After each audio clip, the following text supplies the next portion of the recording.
Vote গ্রহণকালীন সময়ে vote কেন্দ্রগুলো visit করতে গিয়ে আমরা যেটা দেখেছি, সেখানে অসুস্থ পরিবেশ বিরাজমান ছিল নানা ধরনের।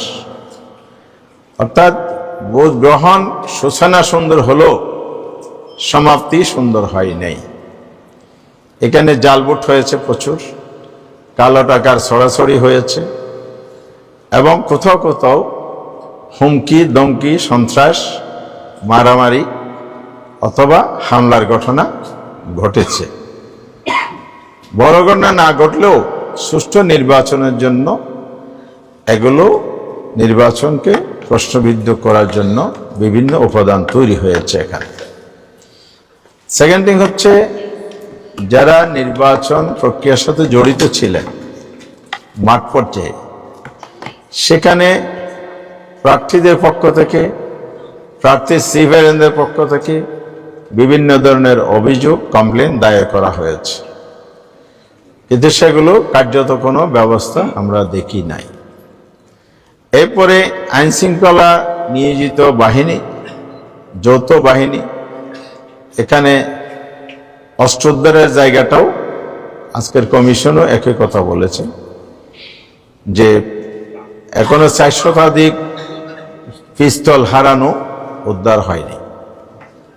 কিছু অস্ত্র উদ্ধার হয়েছে, আর অবৈধ অস্ত্র তো আছেই। সব মিলে এই জায়গাটাও নির্বাচনের মধ্যে প্রভাব তৈরি করছে, এই অস্ত্রগুলো ভূমিকা রেখেছে, আমাদের কাছে রিপোর্ট আছে। আরেকটা বিষয় হচ্ছে, কালো টাকা, অস্ত্র, হুমকি দমকির পাশাপাশি ইলেকশন ম্যানিপুলেশন করার কিছু কার্যক্রম আমরা লক্ষ্য করেছি। যেমন কোনো কোনো কেন্দ্রে সেখানে কর্তব্যরত অফিসাররাও নিজেরা ব্যালটে সিল মারার কাজে লিপ্ত ছিলেন বলে অভিযোগ আছে। দলীয় কর্মীরা সিল মেরেছেন, অভিযোগ আছে।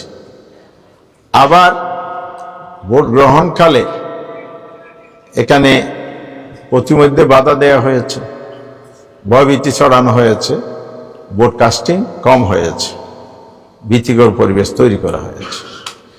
আমরা যারা 11 দল একসাথে ইলেকশন করেছি, তাদের পক্ষ থেকে বারবার কমিশনকেও বলা হয়েছে, স্থানীয়ভাবে বলা হয়েছে, কিন্তু এটার কোনো পদক্ষেপ আমরা সন্তোষজনকভাবে পাইনি। নির্বাচন শেষ হলো 4:30টায়, নির্দিষ্ট সময় অনুযায়ী 7:30টায় শুরু হয়েছে। 2 থেকে 3 ঘন্টা পার হওয়ার পরও দেখা গেছে ভোট কাস্টিং আশানুরূপ ছিল না।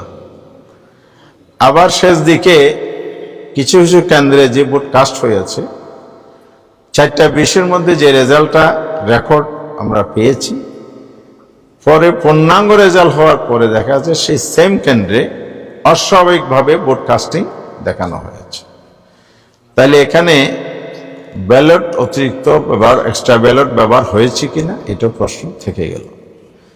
সব মিলে ইলেকশন ভোট গ্রহণের প্রক্রিয়ার মধ্যে এই ত্রুটিগুলো লক্ষ্য করা গেছে।